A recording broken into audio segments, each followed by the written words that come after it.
আপনার সেই সংসদ সদস্য, একজন রানিং পার্লামেন্ট সংসদ সদস্য এই ফ্যাসিস্টের লোককে মালা দিয়ে বরণ করে এই জুলাই গণঅভ্যুত্থানের পরে আমরা ধিক্কার ও নিন্দা জানাই।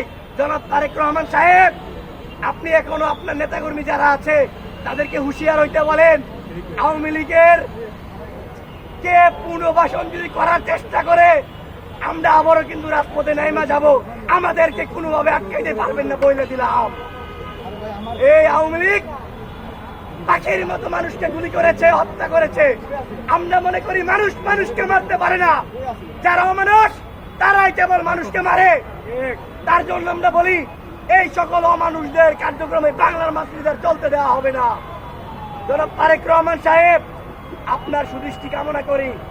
বাংলাদেশে বিভিন্ন জায়গায় চাঁদাবাজি হচ্ছে, লুটপাট হচ্ছে, ধর্ষণ হচ্ছে। আপনি এগুলো নিয়ে কথা বললেন, প্লিজ দয়া করে একটু কথা বললেন। যেভাবে চাঁদাবাজি হচ্ছে, আমরা বিগত 18 মাস কোথাও কোনো টোল বক্সে বেশি টাকা পয়সা দেয় নাই, এখন বিভিন্ন পয়েন্টে পয়েন্টে আমাদের টোল বক্সে টাকা দেওয়া লাগে, এটা রিসিপ্ট ধরায় দেয়। বাহ, কি সুন্দর ব্যবস্থা, কি সুন্দর সমঝোতা। এই সমঝোতা করেন, এইসব সমঝোতা বাদ দেন। আমরা বলতে চাই, কয়জনকে আপনারা থামাবেন? একটা হাতি মারা গেছে, সারা বাংলাদেশে অসংখ্য হাতির তৈরি হবে।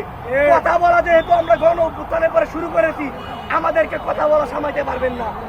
আমরা দেখতে পাচ্ছি আওয়ামী লীগকে পুনর্বাসন করে তারা নাটক করে। আরে ভাই, আপনারা যে নাটক করেন ওই নাটকের হিরো আমরা, ওই ভিলেনদেরকে পেটানোর জন্য তৈরি আছি সারা বাংলাদেশে। এই নাটক কম করেন। আর যে কোনো রাজনৈতিক দল, মানে বাংলাদেশে তো অসংখ্য রাজনৈতিক দল দেখতেছি তথাকথিত, জুলাই গণঅভ্যুত্থানের পরে আরো নতুন রাজনৈতিক দল হয়েছে, তো সবাইকে আহ্বান জানাবো, আপনারা সবাই একত্রিত হইয়া ওই আওয়ামী লীগকে বিচারের আওতায় নিয়ে আসেন। আমরা দেখি বিভিন্ন জুলাই বিপ্লবীদেরকে বিভিন্ন রকম ট্র্যাক দিয়ে অ্যারেস্ট করা হয়। মুরগি, একটা শিয়াল যেভাবে মুরগির বাচ্চাকে টেনে হিঁচড়ে নিয়ে যায় থানায়, সেভাবে টেনে হিঁচড়ে বিপ্লবীদেরকে নিয়ে যাওয়া হচ্ছে। আমরা মনে করি এই রিয়াদ বৈষম্যবিরোধী ছাত্র আন্দোলনের সাবেক ছাত্র নেতা, সেই রিয়াদকে চাঁদাবাজির মামলায় অ্যারেস্ট করেছেন, ভালো কথা।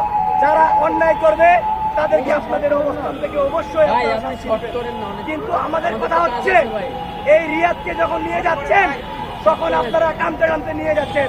অন্যদিকে এই খুনি হাসিনার যে সাবেক এমপি গুলো যারা আছে, খুনি হাসিনার সাবেক এমপি মন্ত্রী যারা আছে, তারা ডান্স করতে করতে আদালতে যায় কিভাবে, এটা আমরা নিন্দা জানাই। তারা আস্তে আস্তে আদালতে যায় কেন ভাই? আস্তে আস্তে তারা আদালতে যায়, আমাদের খুবই কষ্ট হয়। জুলাইটাকে যেই সকল গাদ্দাররা বিক্রি করেছেন, জুলাইকে ব্যবহার করে মামলা বাণিজ্য করেছেন, বিভিন্ন বিভিন্ন কার্যক্রম করেছেন, আপনারা তৈরি থাকুন। এই বাংলাদেশের জনগণ আপনাদের সেই জবাব দিবে। প্রিয় ভাইয়ের আমার, বেশি কথা বলবো না, আইটি কোনো কথা বলবো।